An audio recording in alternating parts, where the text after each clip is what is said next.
Bonjour tout le monde, merci d'être venu. Sylvia est ici en visite de l'Université d'Aarhus au Danemark, jusqu'à fait son postdoc. C'est là qu'on s'est rencontrés parce que c'est là que je travaillais avant.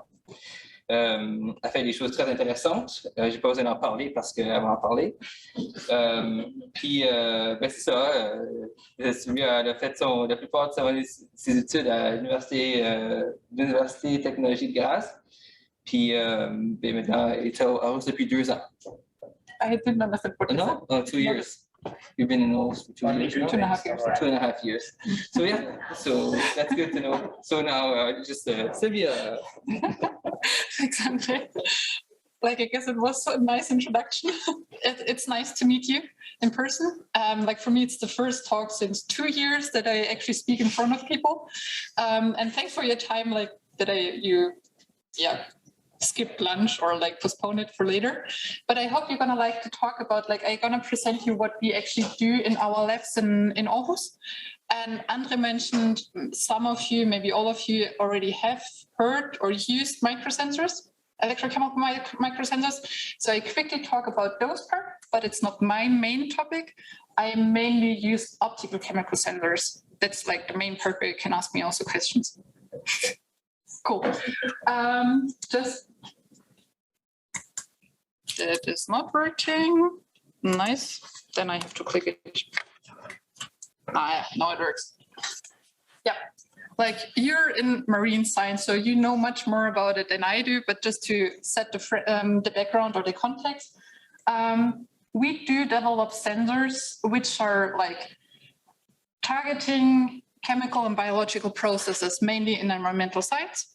And like in Graz, we mainly use sediments or marine freshwater sediments, but of course, like here, it also it's mainly aquatic ecosystems and marine contexts, where you have closely entangled in interdependent processes. And that's what we want to like look at to understand more, because like those processes create a very fragile system, which is constantly like interrupted or get some input, mainly from humans, but also from fish. And like the climate change, like everything is changing a lot. We do want to understand what's going on there.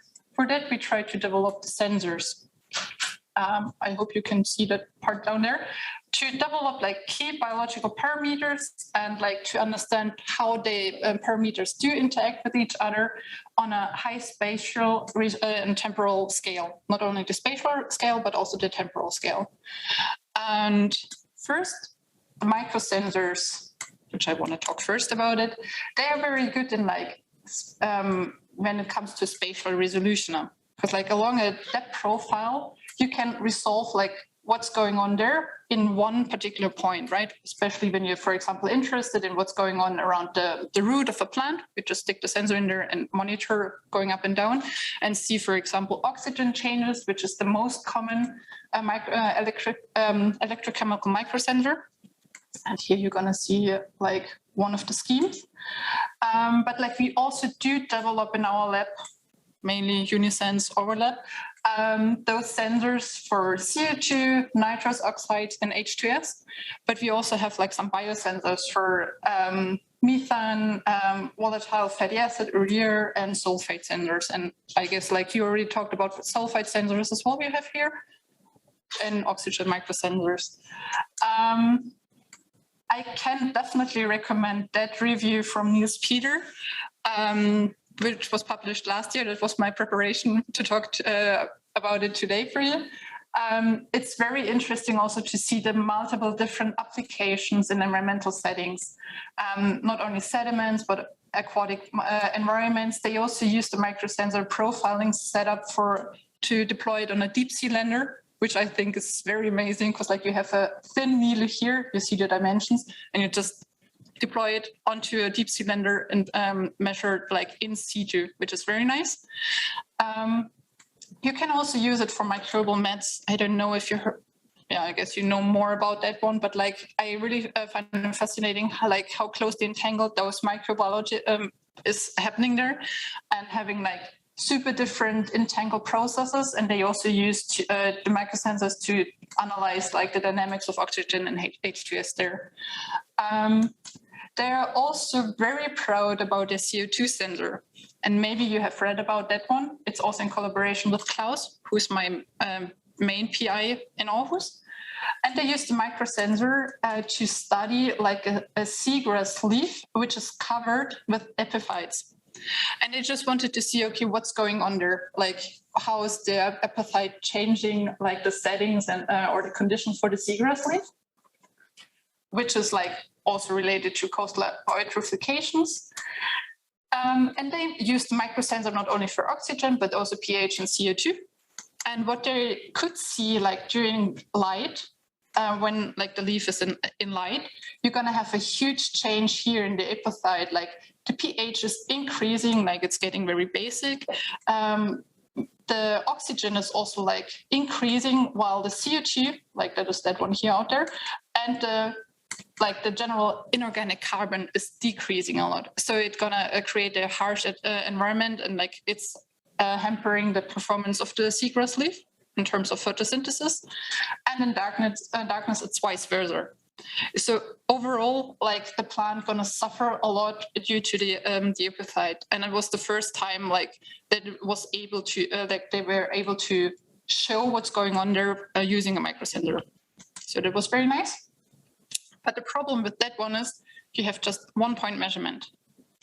You know maybe like what's going on in that point, but like you don't know what's going on a few millimeters, maybe also sometimes micrometers, apart from that one. So you kind of like assume you can extract those information to a broader scale, but you sometimes, especially when you measure like in the marine sediments sector, it's not that easy.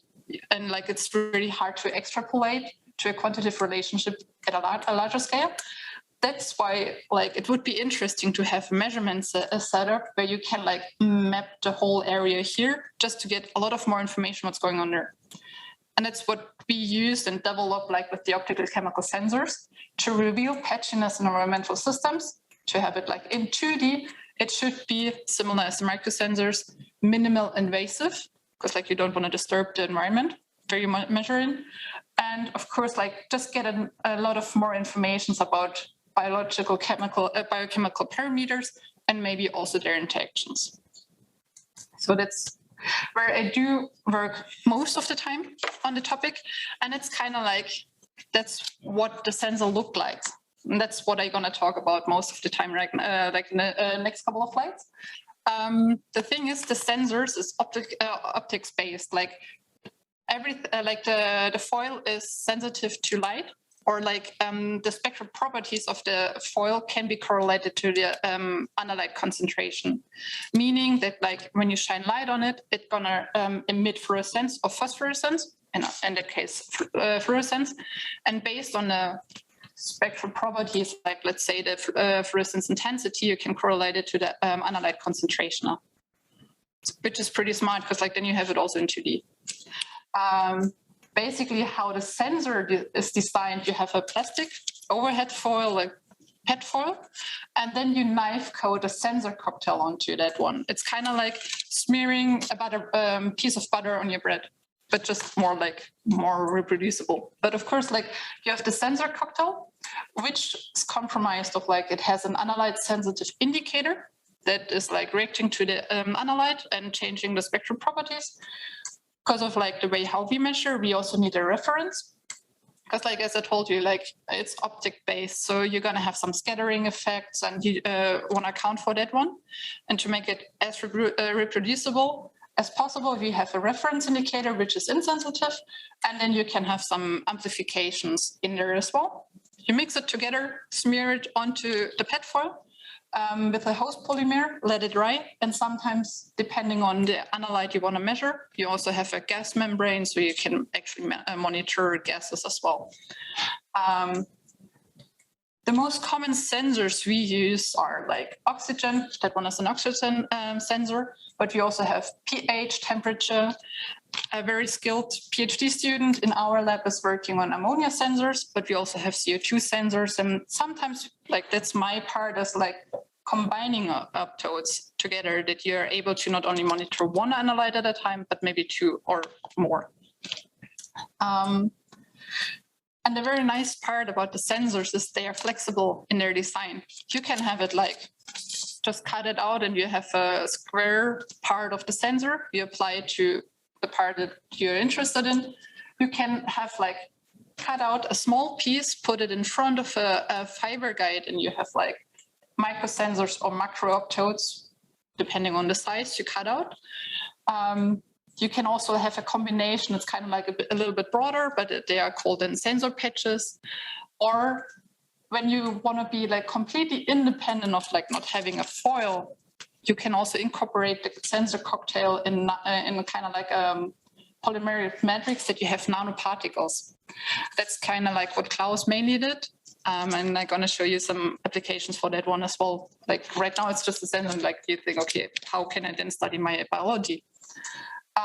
Just imagine you have a seagrass root and you want to see like, okay, what's going on around the root, like in terms of oxygen concentrations and dynamics. So you just need to apply the sensor there. But how do you actually do that? And that's pretty simple. You have like, you cut out the piece you're interested in and attach it to the glass slide. You need to be sure that it's like airtight, that like no air is around. Then on the other glass slide, you just incorporate soil, sediment, and then you apply your seagrass plant you're interested in to study. You get it together, fix it together like a sandwich, and that is also called rice sandwich timber. Then you cover everything in darkness because like the sensors are, they stand some light, but of course you shouldn't shine light on them all the time. So you cover it in plastic foil and then you just let it grow over time. And whenever you want to measure something, you just remove the plastic cover and take an image. And so that's the next part, like how do we measure? You have now the optode applied to your sensor. Then you basically just need a common LED. Depending on like the sensor cocktail, it should fit, of course, to the spectral properties of the optodes, like the indicator and the reference. And then you do use a normal SLR camera. Just every RGB-based camera works for that purpose, which is the beauty about it. It's super cheap, actually, compared to other equipment. And you just showed me in your labs, like that's cheap.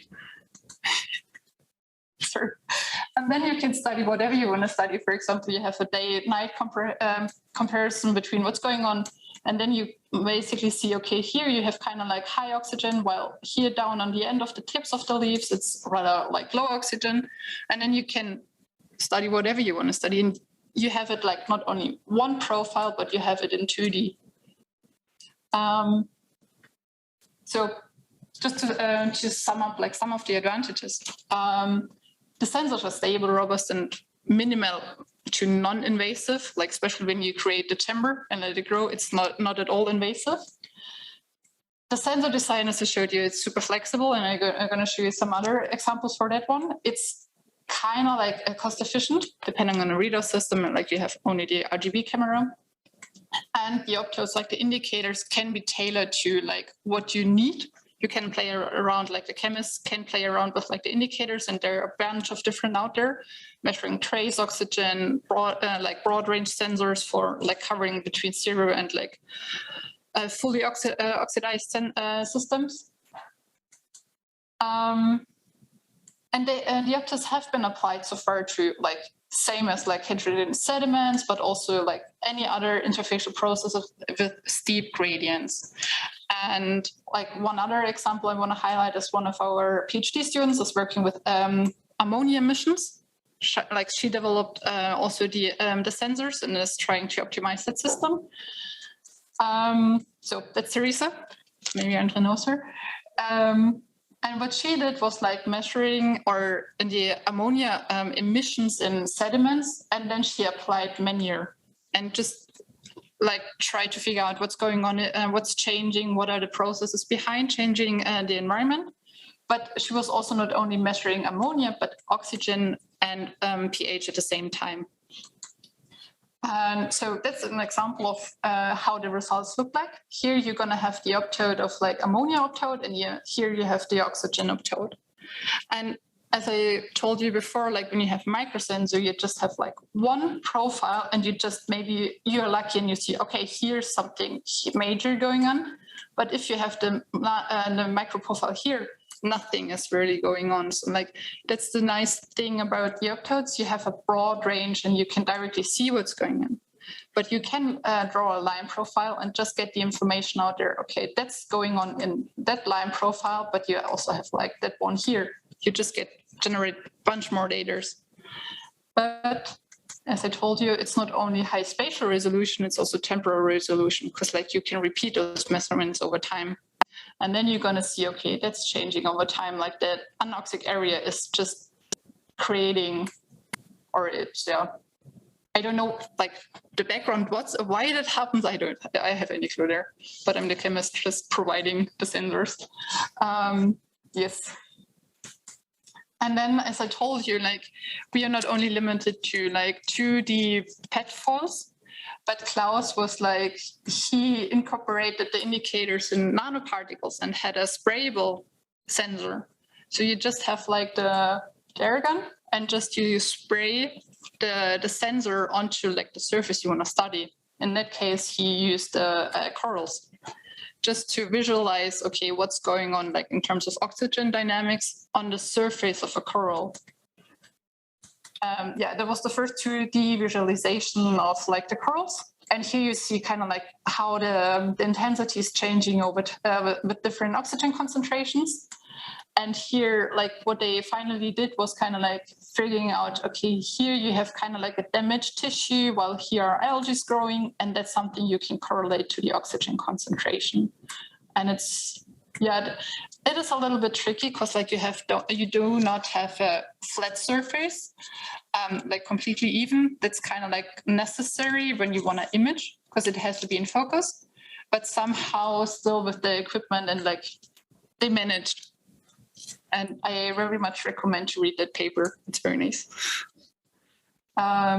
Yes, that one, Klaus is very proud about that one, because that's for us the new way of like where to go. Like I told you, we can play around with like the dimensions of the sensors, but like we still take discrete images over time. It's not kind of like a video, and that's what they did here.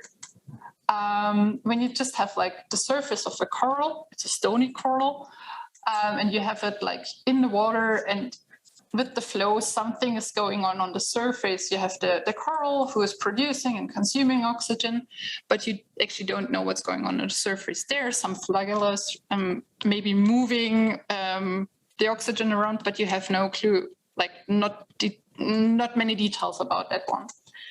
So what Klaus was doing in cooperation with the Max Planck Institute in Bremen, he incorporated the coral here.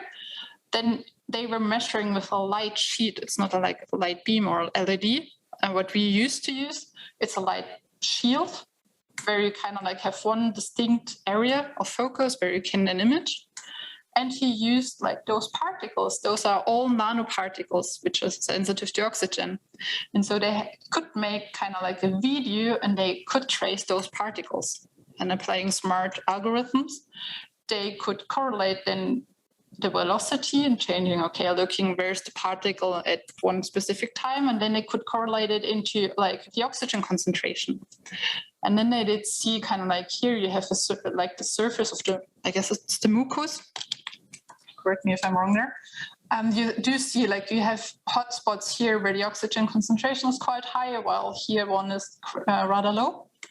And so they kind of like hypothesize whether like the flagella are actively moving the oxygen to the mouth of the coral, or if it's like just in general, like the flagella are moving and like transporting the oxygen in the mucus.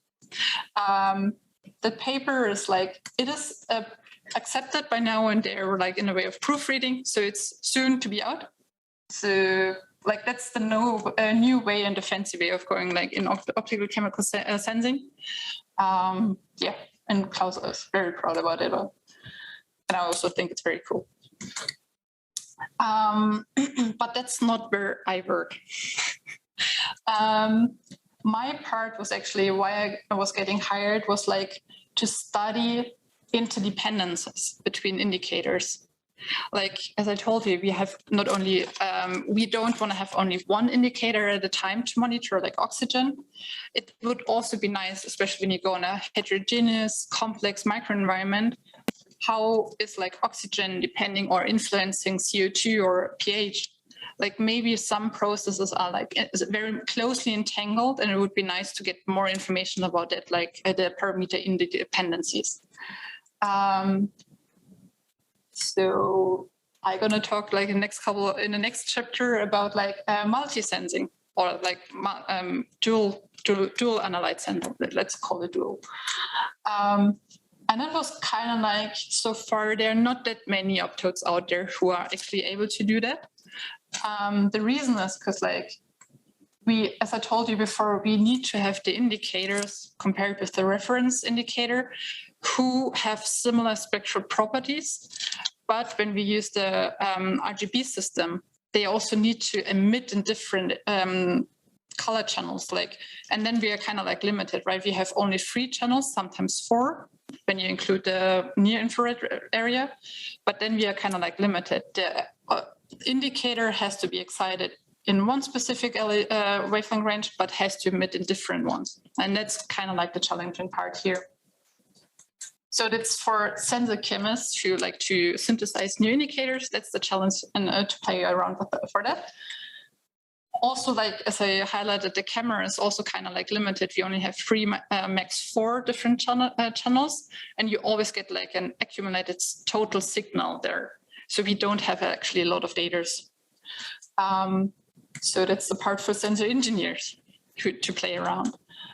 And then in case you kind of like manage to have an appropriate readout system and indicators who can be incorporated into next to each other, you do have the problem of spectral overlap. And that's going to be a problem for data analysts.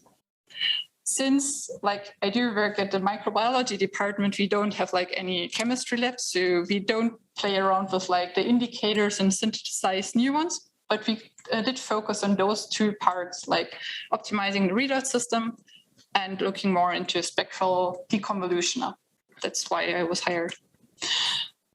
So as I told you, just to wrap up here, we have like the camera, 4 different channels. When you want to have like 1 indicator or like 2 different indicators emitting closely next to each other, you can skip the SLR camera. You don't see anything where you can resolve data. But when you use a hyperspectral camera, I don't know whether you use that one here as well.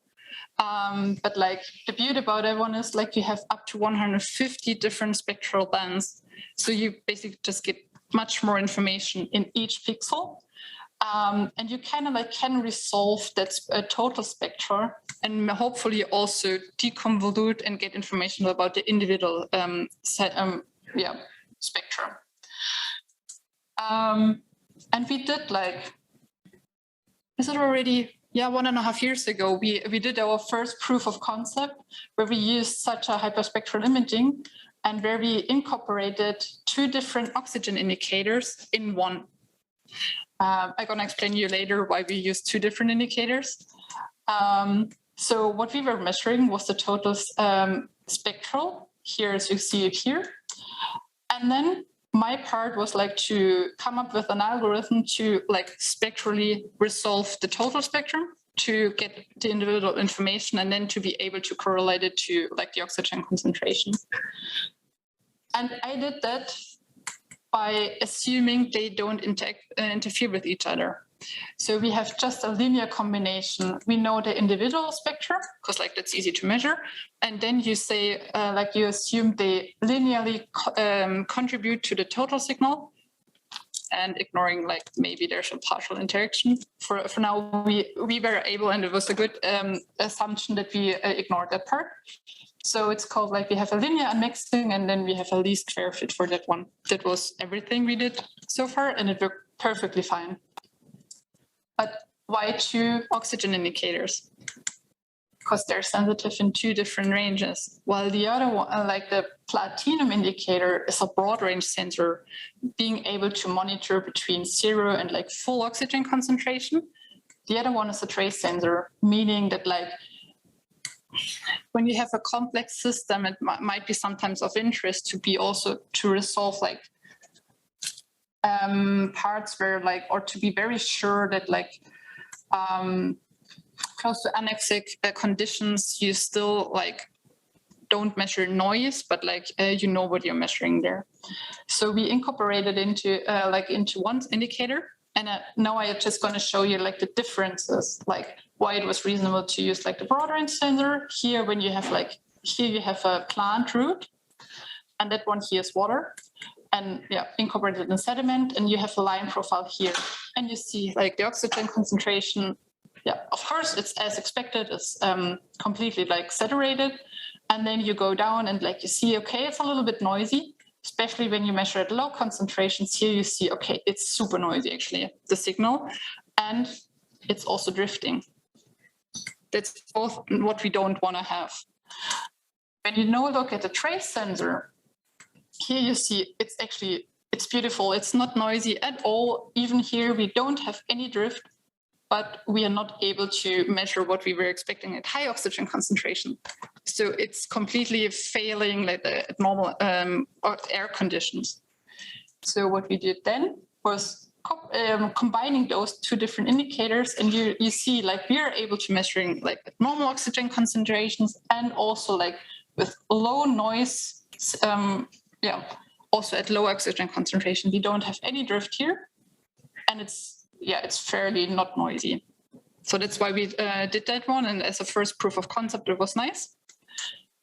But it would also be better to have two different indicators or two different analytes at a time. For example, everything which is related to photosynthesis, it would be interesting to have pH and oxygen together. Because we have a talented PhD student working with ammonia, it would also be nice to have a combination of oxygen and ammonia, which is all nitrogen cycle related. And I know you have hopefully much more ideas what to do there. Like I'm just a chemist providing the sensors. But that's kind of like one thing I'm based on my PhD. I did work with algae. So I was very much interested in like, can we also combine like dioptodes with like microbial medicine, not only measure like the oxygen variation or in the microenvironment, but also being able to identify the microbial activity and like identify the bacteria in there in one picture. That would be nice. And that's what I'm currently working on. Yes. And speaking of like, one last part is about my PhD project, because I thought maybe coming like to Rimouski, being close to the ocean, it might be also of interest for you. And it kind of like fits to the whole setup of like, we have a huge, complex, entangled system. So it would also be nice to be able to measure what's going on in a water surface. And my PhD was about like coastal monitoring to develop a system, which is kind of like not a real sensor, but it's a sensing platform for in situ classification of algae. So during the PhD, we were developing like that sensor, which is kind of like a combination of a flow cytometer, and multi-channel fluorescence spectrometer. And by pumping the algae or the algae samples through the system, we were able to identify individual cells, at least for bigger algae like diatomies. For cyanobacteria, we were able to identify at least 2 cells at a time. So we were able to kind of like semi-quantify the concentration, and by measuring or analyzing a lot of data and to apply also some data machine learning algorithm, we were also able to classify the algae. And the beauty about that system is, since it's a flow-through module, it's more feasible to be attached to any like already existing setup, and we can just like deploy it in a buoy next to all the other sensors to have kind of like a broader view of like what's going on there in the system. And yeah, my main part about was like, how can we classify the algae based on the pigment pattern? And since you know algae, like we just looked at the phototrophs, of course, they do have a photosystem as well. And the excitation spectra is basically marked based on the marker pigments, as you can see it here, and like they do differ between different algae classes. Like the cyanobacteria, of course, emitting can be excited in completely different areas compared to the diatomates because of their marker pigments, and that's what we used our system for. We just classified the algae. In black, you do see the normal excitation spectra I was measuring on a spectrophlorometer, and bar plots are like our results we were measuring on our device. During my stay in Spain, I was able to characterize 76 species, or 8 different species belonging to 8 different classes. And based on those training status, I used the linear discriminant analysis, which is kind of like a separation. And I could cluster all those 8 different algae. And whenever I had an unknown sample, I applied the same algorithm, and then I just used the normal distance between the sample and the group cluster. And then based on like the closeness to one of the groups, I could translate it into likelihood. Like how likely is it that an unknown sample belongs to the group of cyanobacteria or dinoflagellates? If you want to read more about that one, the classification algorithm, we published 2 different papers about that one, like one about the algorithm itself, the other one about the system. And we were testing that system also in like 4 different sampling sites. And currently it's in a European funded project for coastal monitoring around the European coast, just to try it out in field, how it's actually working, and compared on like also different sensing platforms. Yes, that's basically it. But like part of like Vincent was one of our PhD colleagues was like summing up basically what we do and like those different application possibilities of the sensors coming from our lab. And if you're interested in that one, I definitely recommend that one. There's also Klaus involved and Michael Kuhl from Copenhagen University. So what we basically do, just to sum it up, we try to provide sensors to like understand a very heterogeneous, complex and entangled system. And we hope that you kind of like have some ideas where to apply the sensors. Yes.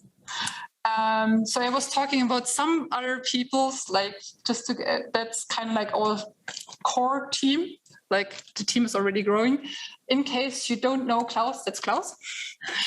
Those are the 2 PhD students we had at that time last year. And that is one of our very skilled technicians who is like actually very good in making those microsensors.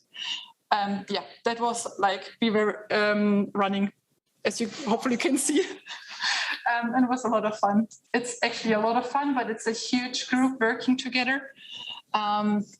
And especially when we talk about the optical chemical sensors, we also have a close collaboration with my former department at Graz University of Technology, who are very good in like also developing the indicators for that one.